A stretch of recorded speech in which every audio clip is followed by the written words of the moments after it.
Hi, everybody. Craig Peterson here. I'm not quite sure how to describe this interview, but you're going to find out something about me you may not have known. And it's not a bad thing. It's just I've never really disclosed it, certainly not publicly. Anyhow, so we talked today about the Colonial pipeline, what's happening with these ransomware groups, and there are a number of them. And why? Why is it happening? And then also, of course, over the weekend, there's a little bit of discussion with Marco Rubio and others on 60 Minutes, I think it was, about UFOs. So I guess there's a clue. So here we go with Mr. Chris Ryan. New Hampshire Today, I am Chris Ryan. Joining us right now is Craig Peterson. He is the host of Tech Talk on Saturdays and Sundays at 11:30 a.m. on News Radio 610 and 96.7. Craig, how are you? Hey, good morning. That's a nice kickoff there with the Stones. We love to hear it. We really do. There's nothing better than a little Keith Richards riff to get us into the mood here on this Monday morning across the great state of New Hampshire. So, Craig, it's amazing how our news cycle works. We have the Colonial Pipeline is one of the biggest and my view most significant stories that we've had so far this year. And we talked about this actually with Liz Cheney as well when she joined us on Friday. To me, there has to be a priority and a predominance of focus placed upon cyber warfare and germ warfare and electromagnetic warfare. We're hearing about, UFOs and that report from 60 Minutes, which I think is really important as well. I mean, it's clear now that there are UFOs. Used to be the question was, do they exist? The answer is, yeah, they do, because we have video evidence of them and people have seen them and have firsthand accounts. So those are two things we're going to delve into today. And I want to start with your takeaways from the Colonial Pipeline circumstance. Well, I talked about it a lot on the radio show this last weekend because it is a change. It really reflects a change in the way ransomware works, too. And over the weekend, we saw a big change yet again. Ransomware used to be just they got software on your machine, usually through phishing, which is sending you an email, getting you on something, and then they'd encrypt all of your files and say, pay up, sucker, if you want access to your files again. And then it moved to the next stage, which was people didn't always pay up because they might have backups and say, well, we can just restore from backups. Forget about it. We're not paying you a dime. Well, they decided, well, maybe what we should do then is get a little more advanced. And before we encrypt your files, we're going to steal all of your important data, and then we're going to hold that data hostage and threaten to release it, just like they did with the Metropolitan Police Department down in Washington, D.C. And yes, indeed, they did release home information about the police officers in the Metropolitan Police Department right down there in Washington, D.C., because they didn't pay this ransom. Now what we have is something called DarkSide, which is a group that's been around for almost a year, and they sell services to other bad guys who want to ransom people. So DarkSide will take a 25% cut all the way down to 10%. They have it on their website, depending on how much money you're able to get out of people. 25% cut on anything under about $5 million. And they'll do tech support for you and everything else. So when you take over someone's computer and they are now trying to pay you by Bitcoin, etc., in order to do that, DarkSide will do the tech support. Well, it turns out the DarkSide was behind this hack of the Colonial Pipeline. And DarkSide is now a little bit nervous. They brought their website down. Of course, it's on the dark web, as did two other major operations that are, again, ransomware for hire. So we've seen three major groups, Chris, go completely dark over the weekend.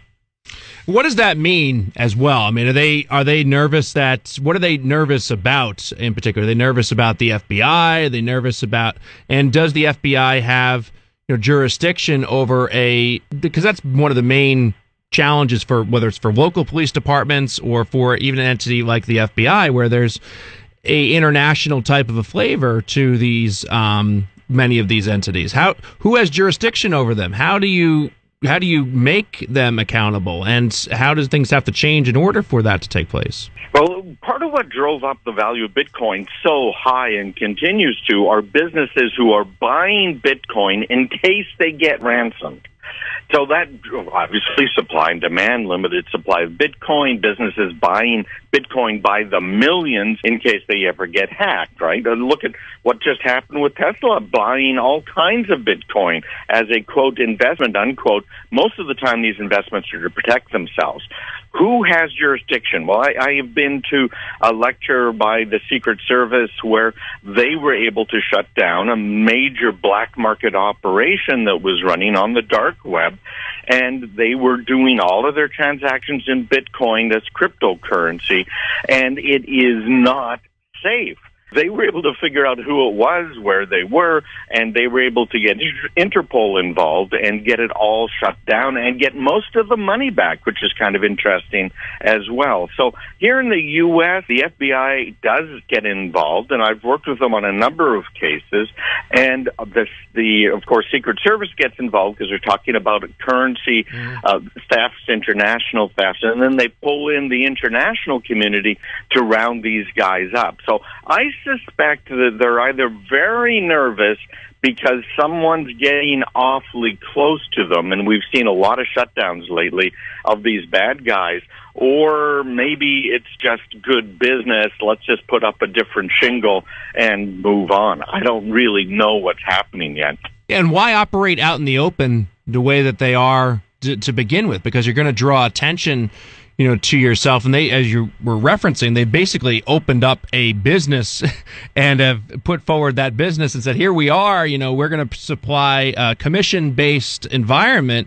And, that to me says that they're not that fearful of repercussions because of being very much a international type of an entity, and there being questions about how you go about enforcement on this side, and there still are questions in regard to jurisdiction. There has to be a lot of cooperation for arrests and for investigation and things of that nature to transpire. So why do they have this type of confidence in your view? Well, that's an excellent question. Again, look at their targets. They've been very careful not to target Eastern European countries, specifically countries that were part of the former Soviet Union. So it does make me wonder, Chris, about whether or not the Russians are actually involved and are providing them with some protection, and maybe Moscow said, hey, get your heads down. Yeah, what Biden said is there was no direct relationship. He did not say there was no relationship. He said that he did not believe that Vladimir Putin was behind it specifically, but that does not mean that he is not behind the entity or that there is some sort of branch out to them, as there are many companies and oligarchs and individuals who have not necessarily a direct association with Putin, but indirect ones. The final thing is on the UFOs, Craig, and your thoughts on this and how this also plays into what we're talking about with technological warfare. As I've said before, based upon the evidence, I am still not on board with the fact that the UFOs are from outer space. I am on board with them being Chinese or Russian or another country has developed some sort of a technology that allows for these unidentified flying objects to get close to our aircraft carriers or be seen off of the coast of Florida and in other circumstances. As I've said before, I've seen UFOs flying over, and as many other people have, flying over our airspace here in New Hampshire. Things that just don't make sense, different colors and so forth. And now we know that they have been, we've seen them on video. We know that they exist. There's no question about that. The question is who is responsible, right? Yeah, absolutely. Well, Chris, my experience with UFOs goes back to 1982 when I had a close encounter with a UFO, not just the movie back then, but I was driving up the Central Valley there in California, and I all of a sudden saw this light that was blasting right into my car that was probably about a half a mile ahead of me. And then it came closer and closer, and I had my windows open, didn't have air conditioning, and it came right next to me. Now, I know that helicopters make a lot of noise. We didn't have anything like drones back then, and it followed me. It stayed right next to me as I went up that Central Valley and took curves and everything else. Wow. My mother also had an experience. Where do they come from? You're right. That's the really big question. We certainly did not have that type of technology in the 82 or so when I saw it and when it followed me. And that technology, I doubt, existed 20 years before when my mother had an encounter with a UFO. And it's kind of a scary thing. It really scared the living daylights out of me. The day here I am in my 20s driving, seeing it. There are right now some technologies that we do have that provide on an extremely limited scale some of the features that we've seen of many types of UFOs. And at this point, Chris, I'd have to say, again, we really don't know where they come from. It would take an incredible breakthrough in physics in order to be able to have an aircraft of some form that can hover, make almost no noise, if any noise at all, and change directions completely without causing enough G-force to destroy the vessel itself, let alone everything inside. So it is a long way from anything technology-wise that's ever been exposed that we have control of. What I'm hearing is aliens. That's what I'm hearing. Craig did not go that distance, but it sounds like that is where you want to go with this. We don't have a lot of time here left, but I do have to follow up on this because you basically just described an alien encounter. So, how did it end? Like, did the UFO go away? Were you abducted? What happened? No, I thank goodness I wasn't abducted, but that got my interest up, and so I've studied this a lot over the years. It followed me along for 15 or 20 minutes or so. And it had this light on me on the car, and the whole time I slowed down, it slowed, I sped up, it sped up. It was very, very odd. Let's kind of put it that way. And I don't see any way it could have been from made by us or the Chinese at the time or anybody else. It was. And I felt scared, really scared. It wasn't like a peaceful feeling like there was love coming my way or something. But I do think that they're either extra-dimensional or, out from outside of this world. Craig, the amazing story there. Thank you so much. Take care. Craig Peterson, he is the host of Tech Talk here on News Radio 610 and 96.7 on Saturdays and Sundays at 11:30 a.m. Hey, I'm going to be a little slow getting back to you guys. I want to schedule these cyber health assessments and get them all done for everybody that asked over the weekend. If you did not get a chance to ask yet, make sure you do. Go online. Just send me an email, me@craigpeterson.com.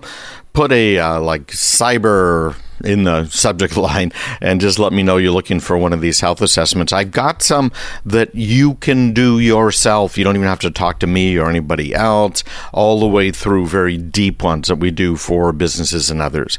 So let me know. Take care, everybody, and I should be back tomorrow. Take care. Bye-bye.